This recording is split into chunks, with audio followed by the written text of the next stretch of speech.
नमस्कार, मैं रवीश कुमार। कुछ कहानियों के जरिए आज उस भारत को देखने की कोशिश कीजिए जो अपनी अपनी समस्याओं से जूझ रहा है। जब आप देखते हैं कि यूपी में ब्लॉक प्रमुख का चुनाव हो रहा है, हिंसा के वीडियो यहां वहां से आए जा रहे हैं, खबरें छप रही हैं कि किसी को घर से उठाकर ले जाया गया तो किसी को पर्चा नहीं भरने दिया गया। बहुत सारे लोग इस काम में लगे हैं, किसी को उठा ले जाने के लिए, किसी को पीट आने के काम में। लेकिन दूसरी तरफ बहुत से लोग इस तनाव से भी जूझ रहे हैं कि ईएमआई कैसे चुकाएं।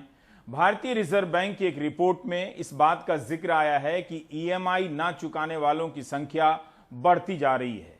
National payments corporation of India के ताजा आंकड़ों के अनुसार जून के महीने में 8 करोड़ 78 लाख डेबिट होने थे, लेकिन 3 करोड़ 20 लाख से अधिक खातों से पैसा डेबिट नहीं हो सका, बाउंस कर दिया गया। कुल डेबिट खातों का यह 36.51% होता है। अप्रैल के महीने में यह 34.05% था और मई के महीने में 35.91%।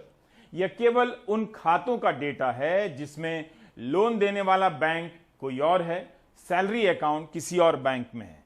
सैलरी अकाउंट से लोन देने वाला बैंक हर महीने ईएमआई काटता है। हो यह रहा है कि जब ईएमआई काटने का संकेत जाता है तो खाता खाली मिलता है, पैसा नहीं आता है। इसे बाउंस होना कहते हैं।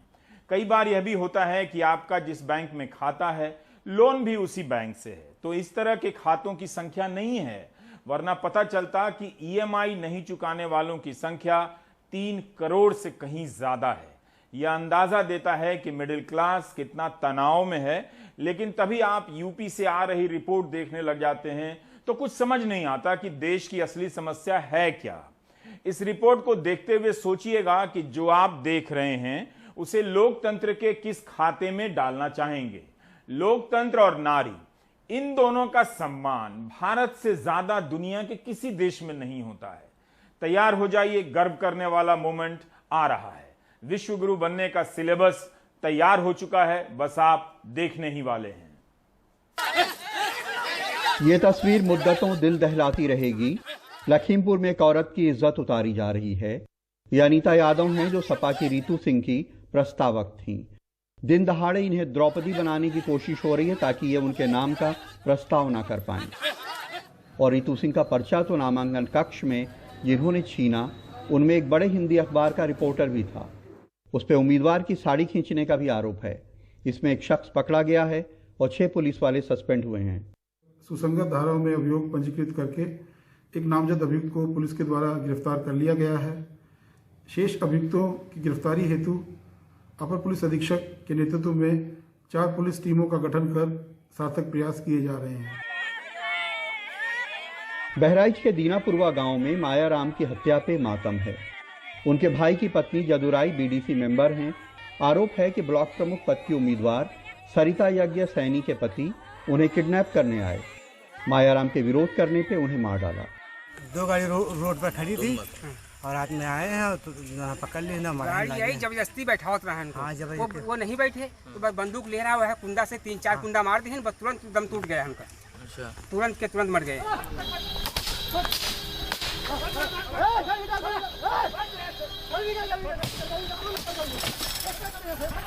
संत कबीर नगर में पुलिस गाड़ियों से नाराज दिखी। सपा का आरोप है कि उनके उम्मीदवार को पुलिस और बीजेपी के लोगों ने मारा और गाड़ियां तोड़ी। और आज लखनऊ के एक होटल से इसी इलाके के बीडीसी सदस्यों ने एक वीडियो वायरल किया कि वे किडनैप कर लिए गए हैं, लेकिन जब पुलिस वहां पहुंची तो वे लापता थे। बिलार ब्लॉक संत कबीर नगर जिले से हैं। हम लोग बीडीसी हैं। 30-35 लोग हम लोग हैं। हम लोग के साथ बहुत बड़ी नाइंसाफी हो रही है। हम लोग खेत में थे, हम लोग खेत से किडनैप कर लिया गया। हम लोग को लाके लखनऊ होटल प्लाजा रॉयल में रखा गया है। हम लोग को हमारे साथ बहुत बुरी व्यवहार हो रही है। सब लोग हमको न खाने दे रहे हैं, न पीने दे रहे हैं। हमारे लोग के साथ बहुत गलत हो रही है।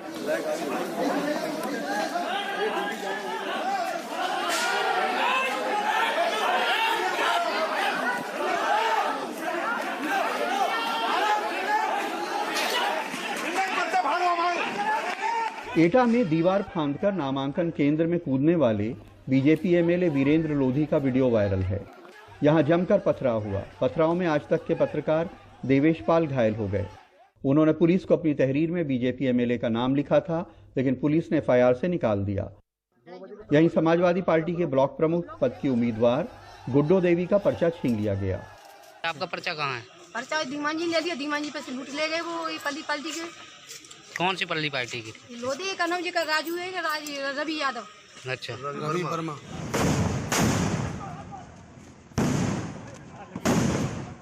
ये सीतापुर का कसमंडा है, गोलियां चल रही हैं, हथगोले भी चले, पुलिस अपनी जान बचाती नजर आई।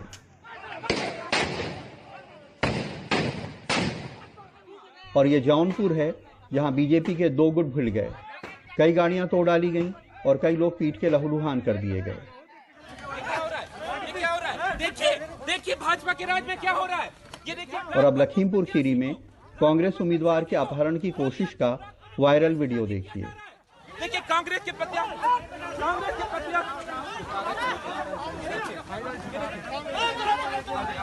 यूपी के तमाम हिस्सों में चुनावी हिंसा की खबरें आई हैं।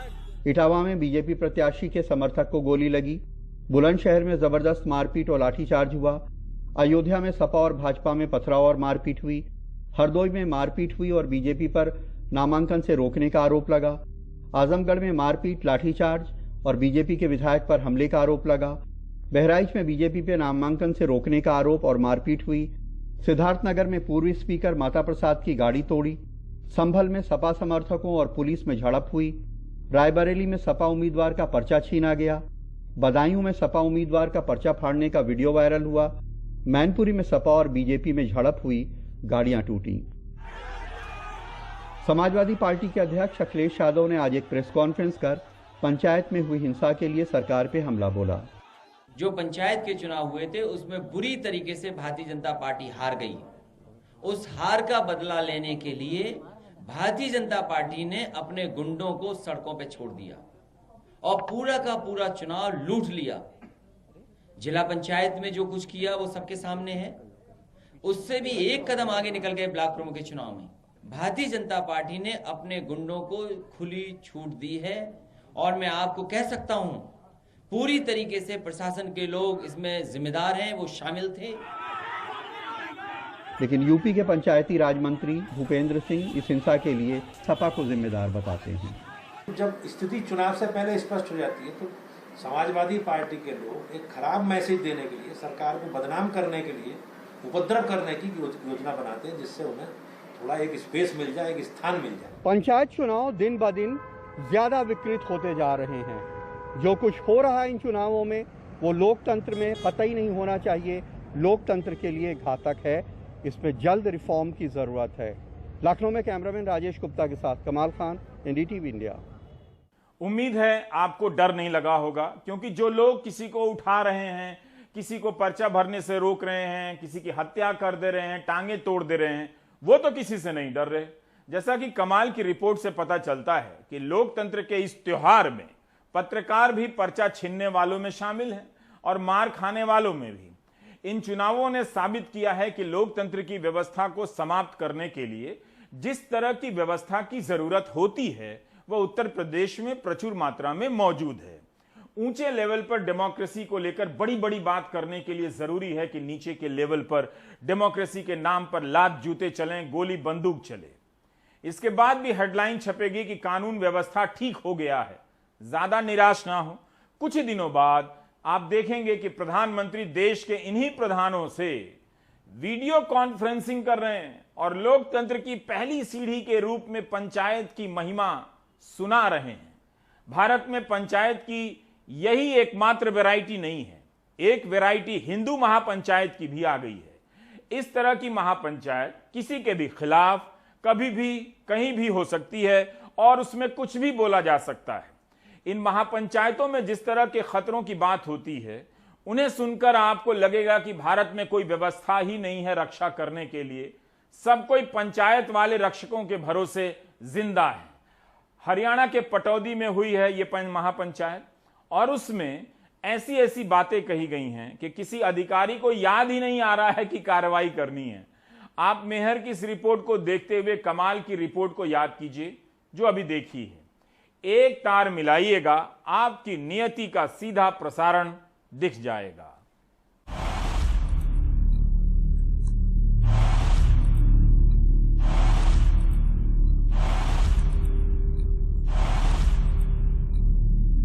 ये वीडियो है हरियाणा के पटौदी में हुई कथित हिंदू महापंचायत में दिए गए भड़काऊ भाषणों के। सेना के राष्ट्रीय अध्यक्ष श्रीमान सूरजपाल अमू यहाँ भाषण देने वालों में प्रमुख रहे हरियाणा बीजेपी के प्रवक्ता सूरजपाल अमू। महीना भर पहले ही उन्हें बीजेपी ने अपना प्रवक्ता नियुक्त किया है। यहाँ दिए गए भाषण इतने उग्र थे कि हम उन्हें दिखा नहीं सकते, बस एक हल्का अंदाजा दे सकते हैं। जैसे सूरजपाल अमू ने कहा, वो यानी मुस्लिम अपनी मूछ काट सकते हैं, हम गला काट सकते हैं, हम उन्हें चुन चुन कर ठोकेंगे। हम यहाँ पाकिस्तानियों को किराए पर घर नहीं देंगे। पाकिस्तानियों को देश से बाहर करो। इस देश में न तो तैमूर पैदा होगा, न औरंगजेब, बाबर या हुमायूं। आपको बता दें, तैमूर सैफ और करीना के पहले बेटे का नाम है। हम 100 करोड़ हैं, वो 20 करोड़ हैं। कानून के जानकारों के मुताबिक सूरजपाल अमू का भाषण देश के सांप्रदायिक माहौल बनाए रखने से जुड़े कानूनों का घोर उल्लंघन है। आईपीसी का सेक्शन 153A कहता है कि कोई भी भाषण अगर धार्मिक गुटों के खिलाफ दुश्मनी, घृणा की भावना को बढ़ावा देता है या सामाजिक समरसता को तोड़ता है। आईपीसी का सेक्शन 295A कहता है कि अगर कोई जानबूझकर धार्मिक भावनाओं को ठेस पहुंचाता है तो उसे 3 साल तक की जेल या आर्थिक दंड या दोनों हो सकते हैं। इसके बावजूद अमू के खिलाफ कोई कार्रवाई नहीं हुई। आपका जो भाषण था उस पर भाषण भी देता हूँ मैं, तो भाषण देता नहीं, तो बातें करता हूँ। हम अमू से गुड़गांव के उनके घर पर मिले। उनके बयान से हमें लगा ही नहीं कि उन्हें कोई परवाह भी है। कहा कि वो अपनी मूछ काटते हैं, हम गर्दन काटने वाले हैं। नहीं, मैं देखो ना, मेरी मूछ में और उनकी मूछों में अंतर है। मेरी मूछों में देखना अब थोड़ा करंट है, अब उनकी मूछें जो यहाँ से साफ होती है, फर्क है। मूछ में फर्क है, दाढ़ी में। वो था कि आप ठोक देंगे। वो जो सब आपने देखा, शायद आप सुना, मुझे नहीं पता मैंने क्या क्या बोला। आप लोगों ने कुछ ज़्यादा चलाया होगा। सर, मैं आपको दिखा सकती हूँ ये वीडियो। नहीं, वो तो आपने अगर बोला है तो सही बोला है, मैंने बोला है तो मुझे मालूम है मैंने क्या बोला है, तो दिखाने की आवश्यकता नहीं है। परंतु मेरा ये मानना है कि मेरे को भी अभिव्यक्ति की आज़ादी है। इसी महापंचायत में खुद को राम भक्त बताने वाला एक शख्स भी मौजूद था, जिसे पिछले साल 30 जनवरी को जामिया मिलिया के छात्रों पर फायरिंग के लिए गिरफ्तार किया गया था। CAA और NRC के खिलाफ प्रदर्शन कर रहे इन छात्रों में से एक फायरिंग में घायल भी हुआ। इस शख्स ने भी सत्तारूढ़ पार्टी के नेताओं की मौजूदगी में खूब जहर उगला। पटौदी की महापंचायत में ये भी थे जो जामिया में उन्होंने शूट किया था। मुझे नहीं, मुझे जानकारी, मैं सच बोल रहा हूँ, मैं कभी झूठ नहीं बोलता। मुझे जानकारी इन विषयों की नहीं, क्योंकि मैं आ गया था, मुझे नहीं पता कौन आया। परंतु क्या वो जेल से नहीं, जो भी आया है, पंचायत में जाते हुए आप बीजेपी को रिप्रेजेंट करते हुए, करनी सेना को रिप्रेजेंट करते हुए, ऐसे मैं वहाँ पर आप समर्थन करते हैं। चलो एक बात बताता हूँ आपको। एक तो मैं जब भी इन महापंचायतों में जाता हूँ, मैं करनी सेना जिसके 11 लाख से ऊपर सदस्य हैं उसको रिप्रेजेंट करता हूँ, उसके नाते मुझे आमंत्रित किया जाता है। ये हरियाणा के मानेसर का पुलिस थाना है। पटौदी इलाका इसी के तहत आता है। यहाँ पुलिस ने हमें बताया कि उसने सूरजपाल अमू या किसी और के खिलाफ कोई कार्रवाई नहीं की है, क्योंकि कोई शिकायत अभी तक दर्ज ही नहीं कराई गई। ये हाल तब है जब भड़काऊ भाषणों के वीडियो वायरल हो रहे हैं। As of now, we have not received any complaint from any quarters, so no legal action has been initiated as yet. However, we are analyzing the footages at our end, and we are seeking legal opinion that whether anything can be done against it in this matter or not. Okay, so correct me if I'm wrong, but 153A, which is promoting enmity, it's a cognizable offence. So you don't need a court warrant. So is there something you are waiting for? Because you can take suo motu cognizance of this event, right? See, ma'am, we are not the complainant in this case. See, the affected party can approach us with their complaint, and we can analyze those complaints. But without a complaint also, these things can proceed, right? Definitely, we can take cognizance of such of any cognizable offence. We are legally examining this matter. Police का रवैया हैरान करने वाला है। पहले ये दावा कि कोई शिकायत नहीं आई इसलिए कार्रवाई नहीं की गई, फिर मान लेना कि कार्रवाई शिकायत के बिना भी हो सकती है। पुलिस का हाथ पर हाथ धरे बैठना इसलिए भी हैरान करने वाला है क्योंकि उस दिन महापंचायत के आसपास करीब 100 पुलिसकर्मी तैनात किए गए थे ताकि कोई हिंसा न हो।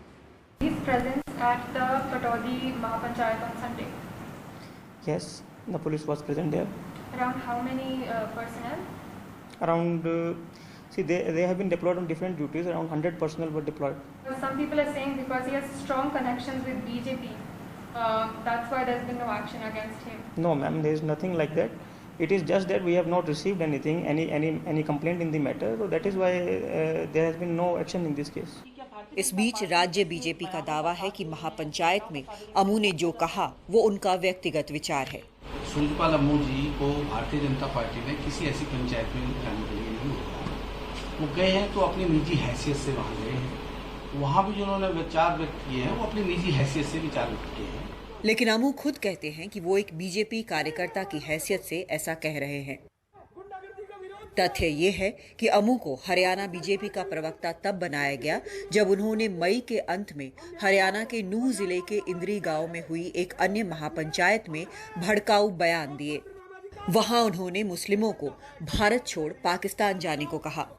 आपको बीजेपी का प्रवक्ता इंद्री के स्पीच के बाद बनाया गया। नहीं, तो ऐसा लगता है कि बिहाइंड द सीन्स बीजेपी आपको ऐसी रिवॉर्ड कर रही है। चलो अब मैं आपकी जानकारी के लिए बता दूं, मैं भारतीय जनता पार्टी में करीब 31 सालों से हूं। मैं ये जो नई टीम बनी इसमें मुझे प्रवक्ता बनाया, उससे पहले भी मैं भाजपा का प्रवक्ता था पिछले टेन्योर में।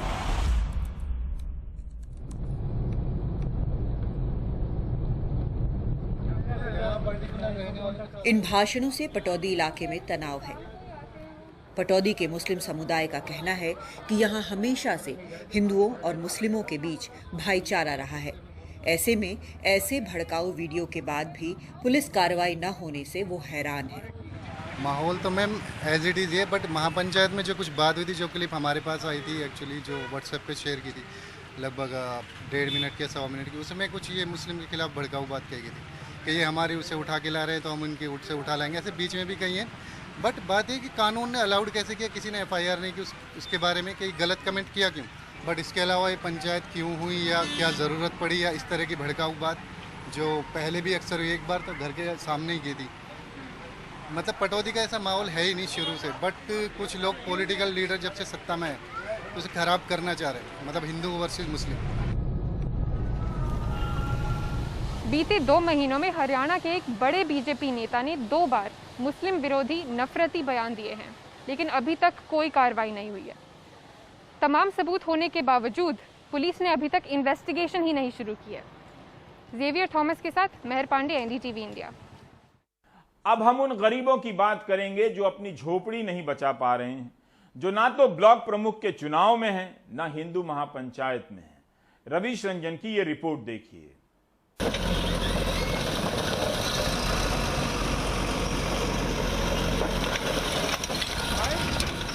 फरीदाबाद के खोरी गांव में बने अवैध मकानों को शुक्रवार को हटाने का काम फिर से शुरू हो गया।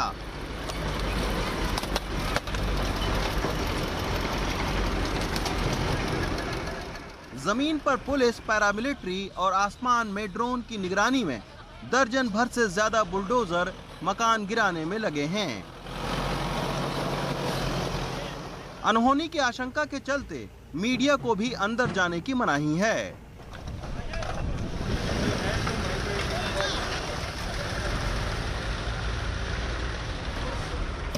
जिनके घर पर शुक्रवार सुबह तक छत थी, अब इस कड़ी धूप में कोई मेज के नीचे तो कोई छाते के सहारे धूप में बैठा है। पास की कोठियों में घरेलू काम करने वाली रेखा का 15 साल पुराना घर मलबे में तब्दील हो चुका है। छोटे बच्चों को लेकर अब वो कहां जाएं, इसी उधेड़बुन में वो मेज के नीचे बैठी हैं। तो अब ये कहाँ लेकर जाएंगे बच्चों को और परिवार को? कहाँ ले जाएंगे, ऐसे बैठेंगे धूप में, कहाँ ले जाएंगे? सारे 3 बार टुरा रहे, आप कहाँ ले जाएंगे बच्चे, ऐसे धूप में रहेंगे आप। अच्छा, तो ये 3 बार हो गए। कब बना था आपका मकान? 6 साल पहले बनाया था। खरीदा था आपने यहाँ पे जमीन? 15 साल हो गए।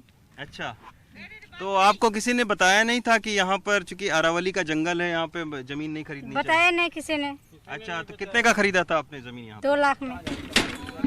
60 साल की बुजुर्ग यशोदा का घर भी गिर चुका है। मकान के मलबे से संदूक और काम की चीजें खोज रही हैं। बड़ी मशक्कत के बाद अब गृहस्थी के नाम पर कुछ बर्तन और छोटा सिलेंडर मिला है, जिसे सुरक्षित रखने जा रही हैं। अच्छा, पैसे लेकर के कहाँ जा रही हैं? घर भाई तोड़ दिया, अब कहाँ अपन कहूँ जाएंगे, कहूँ रहेंगे, क्या करेंगे। अच्छा, तो तोड़ दिया, आज सुबह तोड़ा है? सुबह तोड़ा है, हमको पता नहीं, हम चले गए, अब ले भी आए सामान। ये सामान यही बचा है? हाँ, ये बचा, सब भर लिया, सब पुलिस वालों ने भरवा दिया। अच्छा, हाँ। तो कहाँ लेकर जा रहे हो आप लोग? अब जा रहे हैं, नीचे लेके जाएंगे, देखेंगे कपड़ा फपड़ा। चुनाव के वक्त जहां झुग्गी वहां मकान के नारे से बंधी उम्मीद पर अब बुलडोजर फिर चुका है। लोग कहते हैं कि टूटे मकानों की ईंट तक का सौदा हो रहा है। सामान ले गए थे, ईंटा के लिए 2 दिन का टाइम दिए थे। कल ये जो 2 दिन का टाइम दे रहे हैं, हम लोग रिक्वेस्ट किए थे जो 2 दिन का टाइम दे दो, हम अपने आप हटा लेंगे। लेकिन ये सुबह 6 बजे गाड़ी लगा दिया, जबकि आज के कल के इन्होंने लिख के पेपर में टाइम दिए थे। अच्छा। और ये लेकिन सुबह आके हटाने, ये तोड़फोड़ करने लगे, उठाने लग गए गाड़ी से, टाइम दे ही नहीं रहे, सब उठा लिया। तो आप लोग ईंटें यहाँ से लेकर जा रहे हो? हाँ, बेच दे रहे थे हम, 1 रुपये ईंटा बेच रहा था, हम बेच दे रहे थे, पर भी ये बेचने कहाँ दिया, टाइम ही नहीं दिया, उठा ही दिया सारा। कितने साल से आप लोग यहाँ रह रहे हैं? हम 15 साल से रह रहे थे। पर्यावरण के लिहाज से अरावली के ये जंगल पंजाब भूमि संरक्षण अधिनियम के तहत संरक्षित हैं, लेकिन 2006 के मैप में जहां पहले जंगल दिख रहा था, वहीं 2016 में खोरी गांव में करीब 10,000 मकान बन चुके थे। हमको कोई पता नहीं सर। खोरी गांव में 5 साल पहले मजदूरी करने वाले बलराम ने 1.5 लाख रुपए में 33 गज जमीन भूमाफियाओं से खरीदी, जिसका न कोई कागज दिया गया और न ही कोई रजिस्ट्री। तुरंत मकान बना लो और तुरंत यहाँ पे रहो, पैसे दे दो। एक डायरी में पैसा लिख दिया, उसने साइन दस्तखत कर दिए। अच्छा। उसमें पहलवान के दस्तखत हैं, गुरु के दस्तखत है, तेजवीर के दस्तखत है। उसके बाद जंगल विभाग वाले पैसे ले गए, वन विभाग वाले ले गए, पुलिस वाले ले गए। उन्होंने कहा कि पैसे दो, नहीं तो तोड़ देंगे, नहीं बनाने देंगे। कितना पैसा आपने दिया? मैंने सर 2 किस्तें बना करके दिया, 50-50 हजार रुपए। 1 लाख का लिया था सर। अच्छा। 33 गज। यही हमें सत्यप्रकाश मिले, जो एक स्वयंसेवी संस्था से जुड़े हैं और इस इलाके का सर्वे कर चुके हैं। वो सरकारी विभागों के भ्रष्टाचार को बयां कर रहे हैं। सर, यहाँ पे जो बिजली आई है, बिजली डिपार्टमेंट के एससी साहब, एक्शन साहब और एसडीओ साहब की मिली भगत से यहाँ पे प्राइवेट ट्रांसफार्म लगाया गया लोगों के लिए, और उससे भूमाफिया के जो लोग थे उन्होंने प्राइवेट बिजली यहाँ पे पहुँचाई। प्रति घर से 600 रुपये लिया गया। अच्छा, तो सरकारी जो कनेक्शन है वो घरों में नहीं लगा हुआ? आप लोगों के घर में सरकारी कनेक्शन नहीं लगा? नहीं, सरकारी कनेक्शन नहीं था सर। छोटा मीटर लगाया था, उससे 5,000 रुपए में सरकारी मीटर छोटा सा लगवाया। फिर इसके बाद 700 रुपये महीना लिया हमसे। और कोई बिजली का बिल नहीं आता था? नहीं, कोई बिल नहीं आया सरकारी। खाना पूर्ति के लिए प्रशासन ने 3 FIR दर्ज की। तीनों की तीनों FIR में एक में भी किसी सरकारी प्रशासन का नाम नहीं है। तीनों FIR भूमाफिया के नाम पे है, ना तो किसी नगर निगम। 4 डिपार्टमेंट थे सर यहाँ पे, जो पुलिस डिपार्टमेंट सर, और फॉरेस्ट डिपार्टमेंट, और फिर ये चौथा बिजली वाला डिपार्टमेंट सर। तो इसकी एक बहुत ही दिलचस्प कहानी सामने आई कि जो लोकल जो भूमाफिया होता था वो अपने नाम से, यानी एक प्राइवेट ट्रांसफार्मर का कनेक्शन यहाँ पर लेता था, और इसके बाद में वो भूमाफिया अपने प्राइवेट कनेक्शन से इसी तरीके से ये खंभे लगा के और फिर उसको लोगों को बिजली वो देता था। बिजली विभाग की नाक के नीचे 10,000 मकानों में एक में भी आपको सरकारी बिजली का बिल यहाँ पर आता नहीं दिखेगा, क्योंकि बिजली विभाग की भी इसमें मिलीभगत रहती थी। फरीदाबाद से प्रेम सिंह के साथ रवीश रंजन शुक्ला, NDTV इंडिया।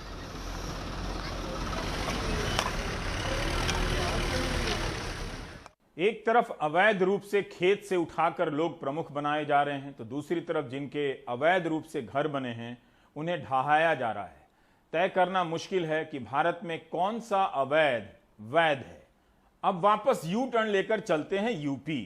यहां कुछ लोग जो दबंग कहलाते हैं, लाठी डंडा लेकर दलितों के गांव में घुस आए और लोगों को मारने लगे, झोपड़ियां जला दी।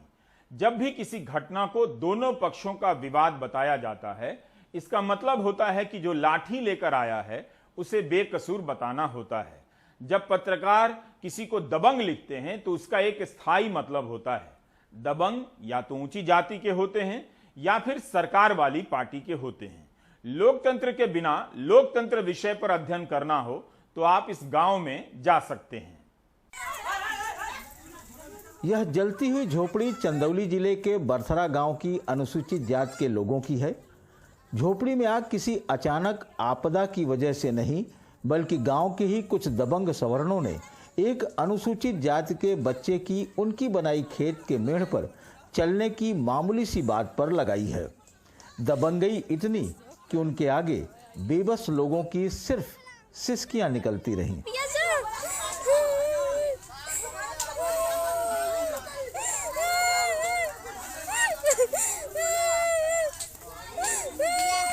मेढ़ पर चलने पर अनुसूचित जाति के बच्चे से जो विवाद हुआ, उसका गुस्सा इतना था कि झोपड़ी में लगी साग की ऊंची ऊंची उठती लपटों के बाद भी शांत नहीं हुआ।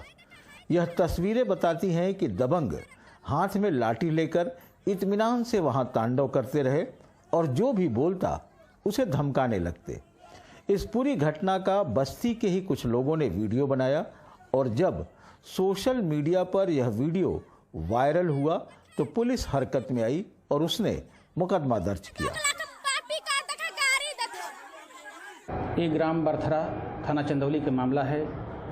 बैजंती देवी ने प्रार्थना पत्र दिया है कि मेड़ पर आने जाने के विवाद को लेकर के उसके बेटे को और उसके परिवार वालों को मारा पीटा गया है और उसके घर में मड़ही में आग लगा दी गई है। उसने बिट्टू सिंह आदि 6 लोगों के विरुद्ध नामजद प्रार्थना पत्र दिया है। उसके प्रार्थना पत्र के आधार पर थाना चंदौली पर सुसंगत धाराओं में मुकदमा पंजीकृत कर लिया गया है और उनमें से नितेश, रोहित, आनंद, अविनाश को गिरफ्तार कर लिया गया है। छानबीन की जा रही है, सख्त कार्रवाई की जाएगी। पूरा मामला सदर कोतवाली क्षेत्र के बरथरा गांव में खेत की मेढ़ को लेकर अनुसूचित जाति के लोगों और छत्रियों के बीच का है। घटना के बाद से गांव में तनाव है। अनुसूचित जाति के लोगों को सरकार से न्याय के साथ सुरक्षा की दरकार है। अनुसूचित जाति वालों की बस्ती में दबंगों ने एक घटना को अंजाम दिया, उस पर FIR दर्ज हुई, लिहाजा पुलिस तो अब अपना काम करेगी ही, लेकिन जिस मामूली विवाद पर किसी के रिहायशी घर में आग लगा दी गई, उसकी ऊंची ऊंची उठती लपटें उत्तर प्रदेश की कानून व्यवस्था पर कई जलते सवाल खड़े कर रही है। अब सरकार इसे कैसे बुझाएगी, ये देखने वाली बात होगी। चंदौली से संतोष जायसवाल के साथ अजय सिंह, NDTV इंडिया। तो इन 3 रिपोर्ट को देखकर आपको कैसा लगा? जहां जाति के नाम पर कमजोर जाति को ललकारा जा रहा है, तो कोई धर्म के नाम पर दूसरे धर्म को ललकार रहा है। लेकिन 110 रुपया लीटर पेट्रोल देने की बात आती है तो सभी धर्म और जाति के लोग मिलकर इतना महंगा तेल खरीद रहे हैं और सरकार को खूब टैक्स मिल रहा है। बाकी ब्रेक के बाद।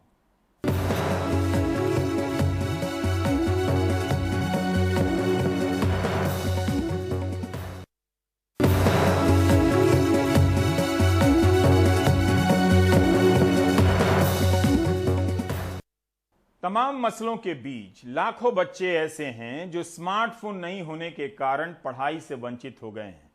सरकार चाहती तो प्रधानमंत्री स्मार्टफोन वितरण योजना लॉन्च कर सकती थी, लेकिन सोचने का समय नहीं मिला होगा। पूर्वा चिटनिस की रिपोर्ट मुंबई से बस 100 किलोमीटर की दूरी से की गई है। वो बता रही हैं कि स्मार्टफोन और इंटरनेट कनेक्शन ना होने के कारण बच्चे पढ़ नहीं पा रहे हैं। कोरोना की वजह से ऑनलाइन पढ़ाई होने और पढ़ाई के लिए साधन सीमित होने का असर महाराष्ट्र के तकरीबन 25,000 बच्चों पर पड़ा है। राज्य के शिक्षा विभाग के शुरुआती सर्वे में इस तरह की बात सामने आ रही है। फिलहाल हम मौजूद है मुंबई से 100 किलोमीटर सटे जवाहर इलाके में। ये एक आदिवासी इलाका है और यहाँ पर ज़्यादा से ज़्यादा लोग मजदूर हैं और ये एक पहाड़ी इलाका होने के कारण यहाँ पे मोबाइल नेटवर्क भी बहुत मुश्किल से मिलता है। पल्लवी गोविंद की उम्र 15 साल है। वो हाल ही में 10वीं में आई है। वो नर्स बनना चाहती है, लेकिन स्कूल बंद होने से वो घर के कामकाज में माँ की मदद करती है। वो सुबह जल्दी उठ जाती है, पानी लाती है, खाना पकाती है, बर्तन साफ करती है, खेतों में काम करती है। ये वो काम है जो स्कूल खुले होने के दौरान वो नहीं करती थी। घर से काम तो कराया। मैं घर का काम नहीं करना चाहती, आगे की पढ़ाई करना चाहती हूँ, लेकिन स्कूल बंद है। मुझे डर है कि कहीं जिंदगी भर घर का ही काम न करना पड़ जाए। नहीं करायचं। नहीं करायचं। शेवंती के 3 बच्चे हैं, सभी स्कूल में हैं, लेकिन इस वक्त वो खेतों में काम कर रहे हैं। शेवंती अपने बच्चों को पढ़ाना चाहती है और उनके भविष्य को लेकर आजकल काफी फिक्रमंद है। उनको पढ़ना लिखना चाहिए। हमारे साथ जो हुआ सो हुआ, लेकिन हमारे बच्चे शिक्षित होने चाहिए। लेकिन अब हमारे बच्चे भी हमारे ही स्तर पर दिख रहे हैं। क्या कर सकते हैं? हमने खेती की, हमारे बच्चे भी खेती ही करेंगे। जगन्नाथ की चिंताएं भी कम नहीं हैं। उनके 2 बेटे हैं, एक 4th क्लास में और दूसरा 2री क्लास में। जगन्नाथ खुद 12वीं तक पढ़े हैं। शिक्षक आजकल गांव में नहीं आ रहे हैं, इसीलिए वो घर पर ही अपने बच्चों को पढ़ाने की कोशिश करते हैं। लेकिन उनका कहना है कि पिछले 1.5 साल में उनके बच्चे सब कुछ भूल चुके हैं। वो बैठकर पढ़ना तक नहीं चाहते। ये उनके लिए बड़ा नुकसान है। वो कुछ नहीं जानते हैं, उनको कुछ भी याद नहीं रहा है, पढ़ और लिख तक नहीं सकते हैं। मोबाइल रिचार्ज की बात छोड़िए, हालात ये हैं कि एक वक्त का खाना तक ढंग से नहीं मिल रहा है। महाराष्ट्र के आदिवासी इलाकों में कई बच्चों के लिए ऑनलाइन पढ़ाई आसान काम नहीं है। ऑनलाइन पढ़ाई से जुड़ा सर्वे अभी पूरा नहीं हुआ है, लेकिन स्थानीय NGO समर्थन के मुताबिक महकमे से मिली जानकारी एक अलग ही तस्वीर सामने लाती है। 3 से 18 साल के बीच के 1,70,00,000 बच्चे हैं।